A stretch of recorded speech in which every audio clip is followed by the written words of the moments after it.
तो एक नई वीडियो में आपका स्वागत है। आज जो हमारा डिफरेंस का जो टॉपिक है दोस्तों, वो है हमारा डिफरेंस बिटवीन वेजरिंग एग्रीमेंट और इंश्योरेंस कॉन्ट्रैक्ट क्या होता है। तो वेजरिंग एग्रीमेंट के बारे में और इंश्योरेंस कॉन्ट्रैक्ट के बारे में हम जानने वाले हैं इस वीडियो में। सबसे पहले बात कर लेते हैं वेजरिंग एग्रीमेंट क्या होता है। मीनिंग में देखो हमने क्या लिखा हुआ है।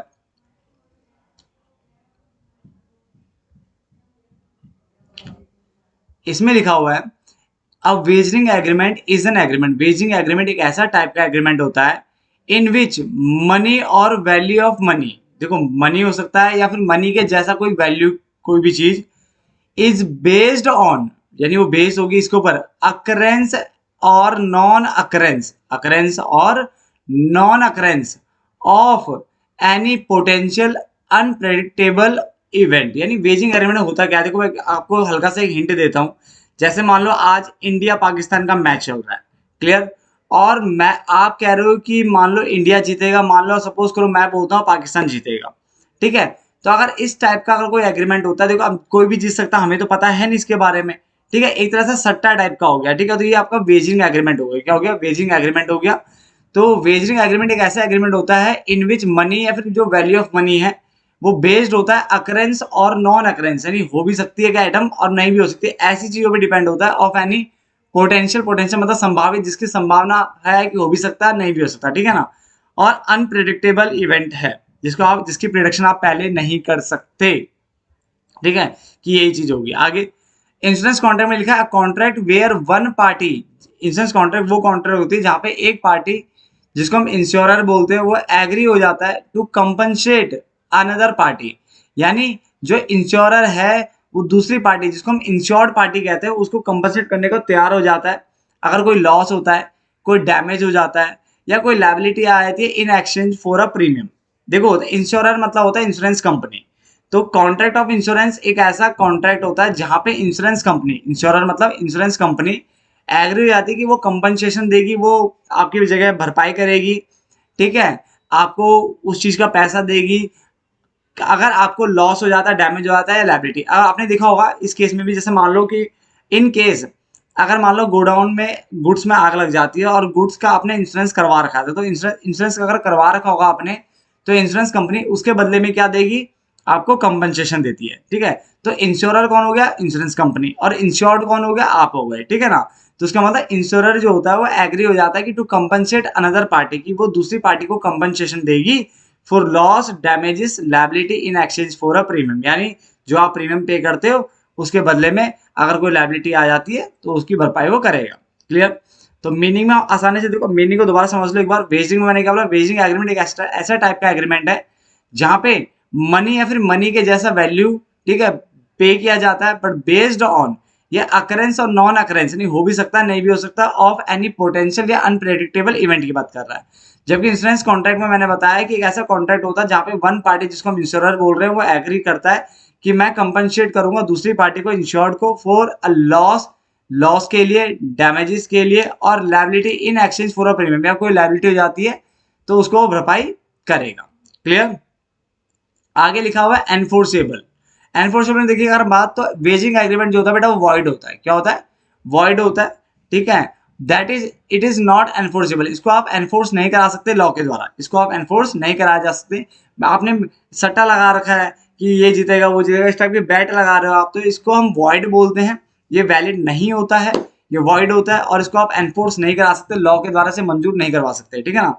जबकि इंश्योरेंस कॉन्ट्रैक्ट को वैलिड कॉन्ट्रैक्ट बताया गया है, ठीक है ना, और इसको आप लॉ के द्वारा एनफोर्स करवा सकते हो, क्लियर। ऑब्जेक्टिव की अगर हम बात करें तो objective of wagering agreement, wagering agreement का जो ऑब्जेक्टिव होता है वो ये होता है कि to make some money easy, यानी पैसा बनाना जल्दी आसान तरीके से, ठीक है ना। जबकि इसका जो ऑब्जेक्टिव होता है वो ये होता है क्या करना, प्रोवाइड करना प्रोटेक्शन, यानी प्रोटेक्शन प्रोवाइड करना। आप इंश्योरेंस करवाते हो, क्यों करवाते हो, ताकि आपको प्रोटेक्शन मिले, क्लियर हो गया। आगे कॉन्ट्रैक्ट ऑफ इंडेमनिटी की अगर हम बात करें, यानी क्षतिपूर्ति की अगर हम बात करें यहाँ पे, तो वेजिंग एग्रीमेंट जो है वो कॉन्ट्रैक्ट ऑफ इंडेमनिटी यानी क्षतिपूर्ति करने वाला, अगर कोई लॉस हो जाता है उसकी भरपाई करने वाला कॉन्ट्रैक्ट नहीं है, ऐसा कोई कॉन्ट्रैक्ट नहीं है ये। जबकि इंश्योरेंस जो कॉन्ट्रैक्ट है वो कॉन्ट्रैक्ट ऑफ इंडेमनिटी कहलाता है, मतलब यहाँ पे कोई लॉस या कुछ हो जाता है तो उसकी भरपाई की जाती है, क्लियर हो गया। तो मैं चारों पॉइंट बेटा एक बार रिपीट कर रहा हूँ, फिर मैं आगे बढ़ूंगा, फिर ये पीछे के पॉइंट में बाद में रिपीट नहीं करूंगा, याद रखना। मीनिंग में मैंने कहा वेजिंग एग्रीमेंट एक ऐसा टाइप का एग्रीमेंट है जहां पे मनी या फिर मनी के जैसी वैल्यू पे की जाती है, कब? On occurrence and non occurrence, यानी अकरेंस और non occurrence of any unpredictable event या पोटेंशियल इवेंट, ठीक है ना। जबकि इंश्योरेंस कॉन्ट्रैक्ट ऐसा कॉन्ट्रैक्ट होती है यहाँ पे वन पार्टी क्या है, एग्री करता है कि मैं कंपनसेट करूंगा दूसरी पार्टी को for loss damages liability in exchange for a premium. Enforceable, मैंने कहा कि जो वेजिंग एग्रीमेंट है उसको आप एनफोर्स नहीं करा सकते क्योंकि ये वॉइड होता है, जबकि इंश्योरेंस जो कॉन्ट्रैक्ट होते हैं वो वैलिड होते हैं, इनको आप एनफोर्समेंट लॉ के द्वारा ऐसे मंजूर करवा सकते हैं, ठीक है ना। आगे ऑब्जेक्टिव में मैंने बताया कि जो वेजिंग एग्रीमेंट है उसका ऑब्जेक्टिव होता है कि भाई make some money is some easy money, यानी इजी वे में मनी को कमाने का एक तरीका है ये वाला। जबकि जो इंश्योरेंस कॉन्ट्रैक्ट होता है वो एक ऐसा कॉन्ट्रैक्ट होता है जिसमें प्रोवाइड की जाती है प्रोटेक्शन, कॉन्ट्रैक्ट ऑफ इंडेमनिटी यानी क्षतिपूर्ति। कौन क्षतिपूर्ति करेगा? तो wagering agreement contract of indemnity नहीं होता कि वो क्षतिपूर्ति नहीं करता, जबकि इंश्योरेंस कॉन्ट्रैक्ट को कॉन्ट्रैक्ट ऑफ इंडेमनिटी बोला गया। तो 4 पॉइंट तो समझ में आ गए होंगे ना। देखो मैं बार बार रिपीट कर ही रहा हूं, तो मेरे हिसाब से तो आपको समझ में आ जाना चाहिए बच्चे, ठीक है ना। पब्लिक इंटरेस्ट की अगर हम बात करें तो wagering agreement are not beneficial, यानी ये बेनिफिशियल नहीं है to the public at large. अब जिसने सट्टा लगाया होगा, जो जीता होगा, उसी के लिए बेनिफिशियल है, नहीं किसी दूसरे के लिए तो नहीं है ना। तो वेजिंग एग्रीमेंट बेनिफिशियल नहीं होते सभी के लिए, ठीक है ना। जबकि इंश्योरेंस कॉन्ट्रैक्ट जो होते हैं वो बेनिफिशियल होते हैं भाई साहब, ठीक है। जो जो इंश्योरेंस करवाता चला जाएगा उसको बेनिफिट मिलता चला जाएगा, क्लियर हो गया। तो वेजिंग एग्रीमेंट बेनिफिशियल नहीं है, जबकि इंश्योरेंस कॉन्ट्रैक्ट जो है बेनिफिशियल है, कैसे? To the public at large. Premium की अगर हम बात करें, प्रीमियम की, तो no such logical calculation are required in case of wagering agreement, यानी यहाँ पे इस टाइप की कोई प्रीमियम प्रीमियम ऐसा कुछ नहीं होता, ऐसे कोई लॉजिकल कैलकुलेशन यहाँ पे नहीं होती है। जबकि प्रीमियम वाली बातें जो होती है, जो आप पैसा भरते हो महीने या सालाना या क्वार्टरली जो भरते हो प्रीमियम, तो इसकी ये प्रीमियम की यहाँ पे जो बात होती है, और वो प्रीमियम कैसे कैलकुलेट किया जाता है, साइंटिफिक कैलकुलेशन होती है उसकी, उस तरीके से वो कैलकुलेट किया जाता है, क्लियर हो गया। तो मैं 2 पॉइंट भी रिपीट कर रहा हूँ, ध्यान से सुनना। पब्लिक इंटरेस्ट में मैंने बताया कि वेजिंग एग्रीमेंट जो है वो बेनिफिशियल नहीं है to the public at large, जबकि इंश्योरेंस का जो कॉन्ट्रैक्ट होता है वो बेनिफिशियल है to the public at large, यानी बहुत पब्लिक को बेनिफिट देता है, प्रोटेक्शन देता है बेटा, बेनिफिट देगा, ठीक है ना। प्रीमियम तो ऐसा कोई प्रीमियम यहाँ पे वेजिंग एग्रीमेंट में पे नहीं किया जाता, तो ऐसी कोई लॉजिकल कैलकुलेशन यहाँ पे देखने को नहीं मिलेगी, बट वहां पे प्रीमियम पे किया जाता है, और जो प्रीमियम होता है वो साइंटिफिक कैलकुलेशन के ऊपर बेस्ड होता है, ठीक है। तो 6 पॉइंट हो गए बेटा। अब रह गए लास्ट 2 पॉइंट। पहले नीचे वाला पॉइंट पढ़ लेते हैं, फिर ऊपर वाला पॉइंट पढ़ेंगे, क्लियर। अगर हम ऑथराइज की बात करें तो वेजिंग एग्रीमेंट जो है ना, क्या लिखा है, या वेजिंग एग्रीमेंट बोलो या वेजिंग कॉन्ट्रैक्ट बोलो, वो not authorised by law, law के द्वारा इसको ऑथराइज नहीं किया गया है। लॉ ऐसे एग्रीमेंट को नहीं मानता है, इनको वो वॉइड बोलता है, सीधे सीधे क्या बोलता है, वॉइड।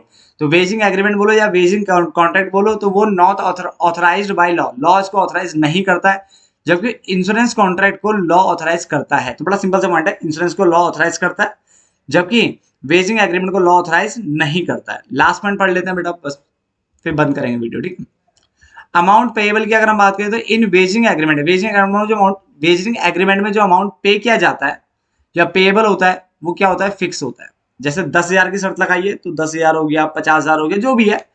तो वेजिंग एग्रीमेंट में जो अमाउंट पेएबल होता है, नहीं जो अमाउंट पे कर रहा है आपको फ्यूचर में, वो फिक्स होता है, ठीक है ना।